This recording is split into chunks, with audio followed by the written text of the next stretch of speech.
Hey everybody, this is going to be a little bit of a different video today. I figured since the first video on this channel was talking about Game Builder Garage and the potential that it has, why not take a look at some of the games that people have made using Game Builder Garage? I've gone ahead and downloaded a few selections, so let's go ahead and take a look at them. I have a lot to say about Game Builder Garage in general and some of the issues that I have with it, but for now, let's just take a look at some of the things that people have made. And we're going to start with Picross because I have been on a bit of a Picross fix lately. But the fact that somebody was able to make Picross in this is pretty incredible. Oh my god, it's kind of laggy feeling. I wonder what happens if I do something wrong. What if I put a mark here, which is clearly wrong? Okay, it just immediately says no. Moments later. Is this it? Yeah! What is that, is that a slime or something? Well, that was cool. So, let's see kind of what the programming looks like for this game. Holy crap, I thought this was just a texture at first, but this is just a bunch of node-ons. How do I zoom in again? There's just a bunch of tiny little node-ons just all in here. But you know what, let's move on to the next game. Next we have Waluigi's Taco Stand. Instructions on the left, press A to play. Okay, so basically this is like those old Flash games. So we need that, 1, 2, 3, 4, 5, and then 3 tomato. Right? Oh, and we need that all in a taco shell? Yes! Tacos sold. Are you telling me that you expect somebody to spend long enough to make 1,000 tacos? So, I can't do the taco shell first? Excuse me? That's how you make tacos. What does this look like? I can't read this. I have no idea what's going on here. Wow. Excuse me, taco logic? Look at this mess. Look at this absolute spaghetti code. This is supposed to be a taco game, not an Italian spaghetti game. But look at what we got. So this is a lot of logic just to do that super simple taco situation. So you're wiring button presses to counters and a bunch of ands. Like, I would have to sit here for at least 10 minutes to trace all of this out. This is a wormhole, so where is this even coming from? There's no way to chase the output. So if I like click on this button, it doesn't like light up things based on where everything's going, which would make things a lot easier to trace. So this A button is going into the AND, which goes into a counter, which goes into a calculator. Oh, the calculator probably does the minus on the UI, and then this goes into wormhole X, but it comes from wormhole W. This is such a spaghetti mess. Like, I don't get how this guy was able to keep this all in his head. All these wormholes, like, this guy has to have an incredible memory.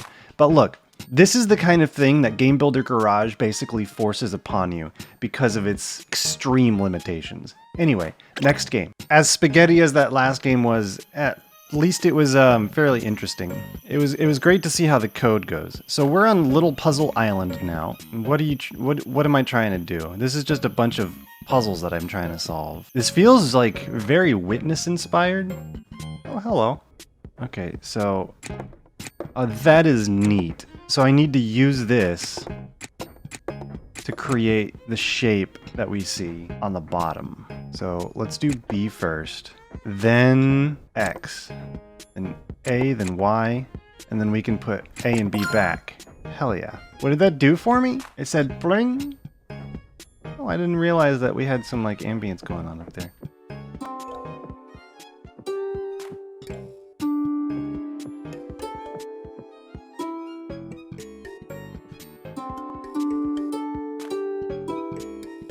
Doon, doon, doon, doon, doon, doon, doon, doon, doon, doon. He's done it. What did I do though? What is this controlling? Video game, please help me. See, this is the kind of thing, some of the issues that you end up with in Game Builder Garage. Because it's so extremely limited, there is not a lot of freedom that you have, so you're forced into these insane limitations. Many minutes later. I have this completely wrong. I don't know how to solve this puzzle. I'm bored of this, but this is a really cool game. It's got a lot of Witness vibes. The code looks way cleaner than everything else that we've looked at today. Nice and organized. As organized as it is, we still have all of this crazy spaghetti code. This is just a button press. Oh, you have a single A button press wired to multiple things because there is a limit to the amount of nodons that you can have. Does this tell me how many? 511 out of 512. That's why you are being so conservative with your A button. Holy crap, dude. Good on you for making this like actually neat little puzzle game with these crazy limitations. Next game. All right, now we have Ness's Nightmare version 2.0. Hold A equals status. Y equals bash. R equals PSI. Oh my god. Dude, this feels chunky as hell. Dude, the way he moves does not feel very good. Look at this pixel art though. How long did this take you to make? Just for the art alone. Good lord. I've tried doing pixel art in this game. It is not worth it. Suck it, zombie. Oh my god. You just... Dude, that zombie was an Olympic runner in his past life. Well, again, cute little game. I don't have the patience for it. All this slick art is really nice. Next game, Super Garage Odyssey. Here we go. A controls Y capture action. Is it loading? I turned into the little dude and then I killed him. So what if I can't bounce off the hat. 0 out of 10 game. I'm a bear now. Okay, let's get our platform on. What? All right, I'm done with this. Let's go back and let's go see how the code looks. Oh my god, look at these long lines. This is as far as I can zoom out, by the way. So this, oh, he went to the edge of the map, put all of his code there, and then spaghettied it throughout the world. Homie, use wormholes. Except maybe you can't because you're at the nodon limit. 512, you can't use wormholes anymore. So it's like, no, I'll save this discussion for the end, but I have so much to complain about. So much to complain about. So much spaghetti. Next game. Legend of Zelda Garage Dungeon. Press A to attack. I got a rupee. Dude, you went through the trouble to make the da-da-da-da-da-da-da-da. So this is just supposed to be like a little Zelda dungeon. And so far, you know, it's living up to what it's supposed to be. But you know what? I don't got items. I don't got a map. We got a bow! This so far doesn't look like it's using all of the nodons. Just based on how simple this is. Oh, hello. Dun, dun, dun, dun, dun, dun, dun. Uh-oh. I think I have to use the bow, which is fine.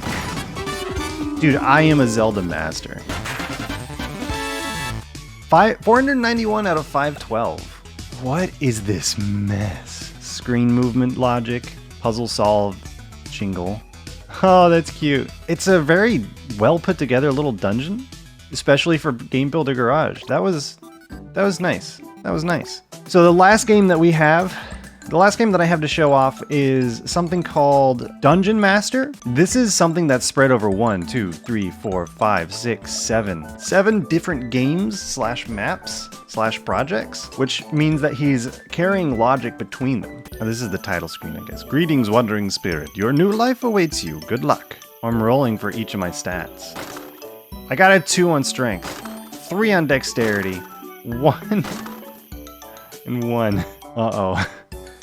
Those stats don't seem very good. I feel super slow. Am I supposed to be this slow? I think I'm supposed to follow this path of trees forward. Into the cave. But we're in the dungeon now with our terrible stats.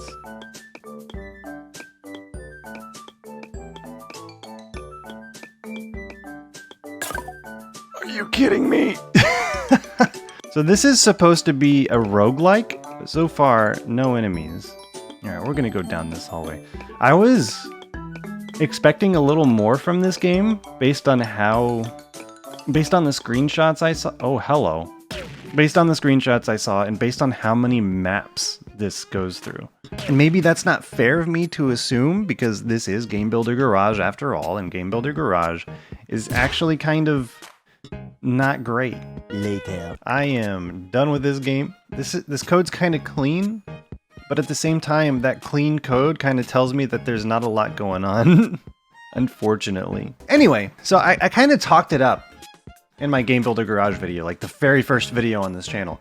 I talked it up as like, this could be really cool. This could allow for player creativity to do lots of really, really neat things. But in reality, while it does allow for creativity, it also kind of stifles that creativity. I'm a big believer in strict limitations making people become more creative with how they implement things. However, if the limitations are too extreme, or the core of the engine just isn't quite good enough, then the limitations are less good than they can be. Does that make sense? I don't feel like I'm explaining it very well because I'm not explaining it very well. It's a really hard concept for me to put into words. So the first thing that I tried to do whenever I jumped into this game and learned the first few things is I tried to make, you know me, I love my Super Mario World Kaizo garbage. So what I ended up doing was I created a little muncher and I created a little Mario character. And I got him moving around pretty nicely. I have the little sprite. He's very cursed, no camera movement, and I was able to disable some of the weird stuff that happens in this game. So let me put down a box here just for a platform. So now we have this platform up here. In normal Game Builder Garage, the physics that you see are basically the physics that you get. There is not much that you can do to change said physics. For example, if I'm holding down the B button right now, this is the default behavior of holding down the button. It'll just constantly fire unless you put some sort of switch inside of your code to stop it from doing that. So what I'm doing here is to manage the height of the character's jump, I'm multiplying by a constant of 0.6 to make sure that I'm jumping as high as I want the character to jump. Here's the normal jump logic. Normally, in Game Builder Garage, you have a very generous amount of coyote time. Coyote time, if you don't know, it lets you jump after you fall off a platform. And it's very, very generous in this game. You can see just how long it's allowing me to get my jump out after I fall off the platform. Let's see just how generous it is by creating a staircase. It's so hard to predict exactly how good the coyote time is just based on this, because like I'm falling down, but it seems like falling from the lower platform gives me more coyote time than falling from the higher platform. It's so strange. The physics in this game are jank as hell and there's not really much you can do about it. So what I ended up having to do was I created this logic. I compare my vertical velocity within a certain bounds, and if it's within those bounds and I have the B button pressed, I'm allowed to jump. So what this means is if I am grounded, then I won't be able to jump. So it removes the ability to coyote time jump. So I'm pressing B here to try and do a coyote time jump, and it just doesn't work because I have that logic. There's a lot of limitations in that logic because like, what if I want a moving platform and that moving platform is moving faster than that bounds? I won't be able to jump. That moving platform will stop me from being able to jump. So it's like very simple things like that you can't manage because Game Builder Garage does not give you the tools to manage it correctly, even though it's nothing but a toolbox. I also wanted to make this a spin jump. It's so jank, dude. I ended up making a spin jump. So you can see I die if I'm not spin jumping, but if I'm spin jumping, I'm able to bounce off of this little hitbox. And getting this to work even in this jank state that I have it working in, not good. Not good, not easy. Because here's the thing, there's a lot of things that go into how this simple logic being super jank. So look at this muncher over here. I have a crate that's reskinned as a muncher. Crates are kind of jank as well because like you can't scale independently from X to Y. But to get that spin jump thing working, I have a destroy object hitbox attached to the top of the crate. And the destroy object hitbox only happens if F is false. It comes in here, gets inverted, goes to true, and then it destroys. So my spin jump logic, I have wormhole S. Spin jump is my jump height multiplied by 0.6. So you can see my spin jump is slightly lower than my normal jump, just like it is in Super Mario World. So that's why the multiplier is here. And then it goes into wormhole S, comes in here, and it sets this flag. This flag is basically saying, am I spin jumping? Yes or no. And if I am spin jumping, then it comes in here and says, F is true, and then you come down here to the spin jump bounce logic, and if F is true, turns into false, and then the destroy object does not hurt me. And then finally, for the bounce, I have this touch object trigger on my character, and if I'm touching a crate and I am spin jumping, then it triggers jump again. The fact that I have to go through all of this just to have what should be somewhat simple spin jump logic is super frustrating. And also the fact that it's so hard to organize all this crap because you have all these lines everywhere, you have limited space. Look, don't get me wrong, what they've done here for Game Builder Garage is extremely impressive. This visual programming is super cool. Game Builder Garage is not about creating games. It's more of a puzzle where the puzzle that you're trying to solve is, how do I create this thing that I have in my head? How do I recreate something that I enjoy? How do I recreate Picross? How do I recreate Mega Man? How do I recreate The Legend of Zelda Dungeons in the strict limitations of not just this difficult programming language to wrap your head around, but through the limitations of 512 nodons and the limitations of the programming language itself? Because like even the logic, you have ands and nots, you have comparisons, you have angle calculations, conversions, but one thing you don't have is a simple if-else. And that's one thing that I noticed really early on. You'll notice that all of this stuff, things can have multiple inputs. Like the ands has multiple inputs, the flag has multiple inputs, but you can only have one output node. So you have to think about things in a slightly different way. So if you want an if-else, you have to think about it in different terms of logic. Because normally what you would expect with an if-else is like you come in, it would kind of be the reverse of an and, right? Is kind of what you would expect. You would take one input and then maybe have like a comparison function maybe attached up here to do the comparison. And then you can have a if true going this way and then if false going this way. And you can do that in this game, but you have to do it in a completely different way. And the way I've done it is with knots. So with my spin jump flag, for example, I have it going to multiple places. But one of the things that I have to do with my spin jump is to manage the spin jump quote unquote animation. So whenever I'm spin jumping, whenever I'm in my spin state, I have to, do the spin jump animation. So how does that work? Normally, I would do an if else, and I would base it on the state of my character. But because A, there is no if-else, and B, there is no way to properly check the state of a character without externally managing it with something like a flag, I have to do this crazy setup where I'm managing things in multiple different places. So I have the flag set, and off and on, if it's on, it will send 1, if it's off, it'll send 0. So that's kind of like the if-else, but implicitly. It'll send 1 if it's on, 0 if it's off. So it sends to all of these different things for all of the different kinds of logic that it needs to do. So if it's 1, okay, not if it's 1. I keep saying if, but when it's 1, it will send to all of these places. 1 is equal to true. Anything that's not 0 is equal to true, and 0 is equal to false. So that's how you handle your ifs. So with this on, when the flag is turned on, it will go into this not, turn into a 0, and the 0 goes into the visibility of this sprite. So when I spin jump, the flag turns on, 1 goes into not, turns into 0, and this does not render anymore. But because this is also going down here, the raw 1 goes here.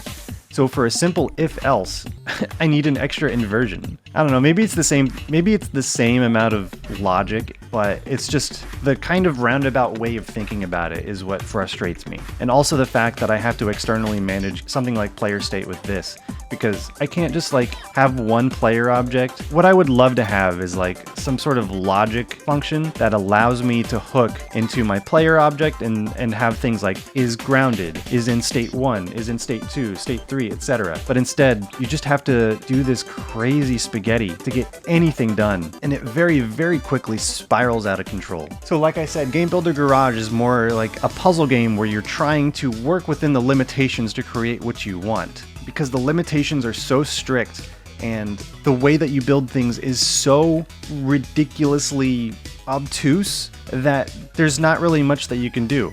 The best that you can do is build very, very quick vertical slices for things like WarioWare games. There's not really much that you can do other than quick little WarioWare games, quick little proofs of concept. But at the same time, this is simultaneously complex enough and difficult enough to use while being incredibly simple that I have to wonder who this is for other than people who want to engage in this type of kind of sandbox puzzle. You know what I mean? Like, who is this for? Because this is so complicated that I don't think actual children who want to learn how to program would be able to wrap their head around it to be able to actually build anything that they can be proud of. And for people who actually have the patience and skill to pull this off, you're better off using a real game engine to make something. And I think it would be way easier to use something like Unity to create what you want, and it would be much faster as well than it would be to use Game Builder Garage.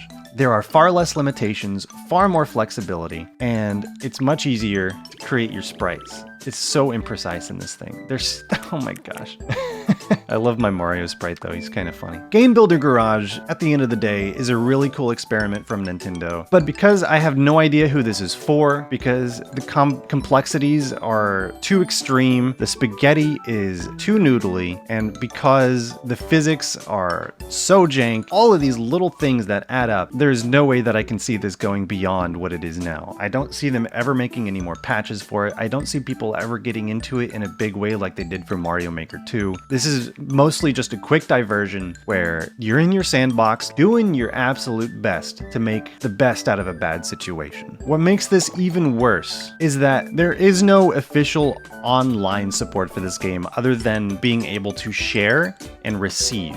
Sharing allows you to take one of your games and publish it, and then receive, like, you can't search for anything. The only way to receive is by putting in the game ID or programmer ID. Programmer ID at least gives you a list of games from that programmer to be able to download, while the game ID downloads the game specifically. So for all of these games that I have in my list that I didn't make myself, I ended up having to download manually. I had to go into that menu, type in all of those codes, and then download these. At least with Dungeon Master, I was able to go through the creator's list and download all of his stuff. There would at least be more merit to this game if there was an online catalog built into the game. But instead, like, the only way to explore the things that other people have created, to explore and play these little experiences, these bite-sized experiences that other players have spent their time creating so other people can play, the only way to do that is through third-party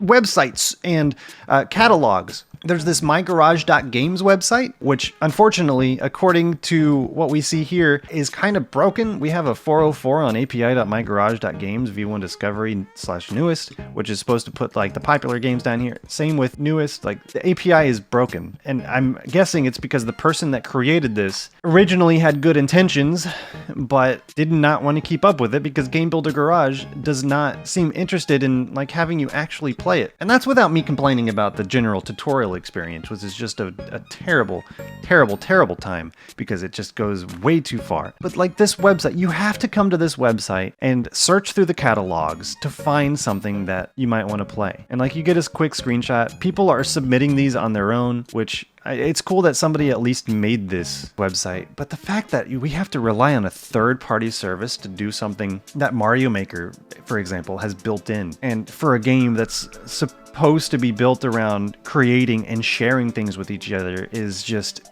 why, dude? The limitations are too extreme.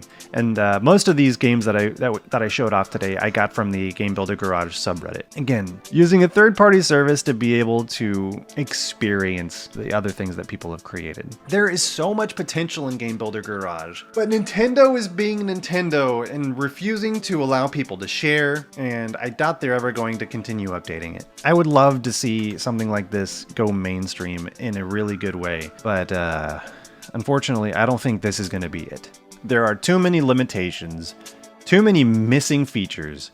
The node on limit sucks, but hey, If you're into like this kind of sandboxy puzzle experience that I mentioned that I more closely associate with this game, then by all means, get Game Builder Garage and play with it and create things. But if you're actually looking to actually create something fun and interesting that will actually have people happy to spend their time in, this isn't it, Chief. You're better off downloading Unity. It's gonna be way easier to make whatever you want. It's gonna be way quicker and way easier to learn Unity, learn some rudimentary coding abilities, and then implement it in that engine than it is to be able to do anything useful in Game Builder Garage.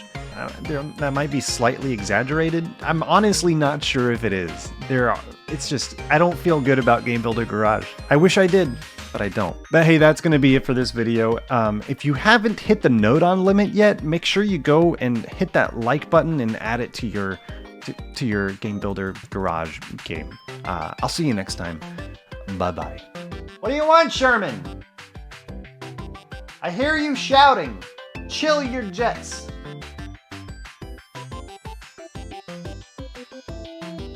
Relax. I'm not opening the window.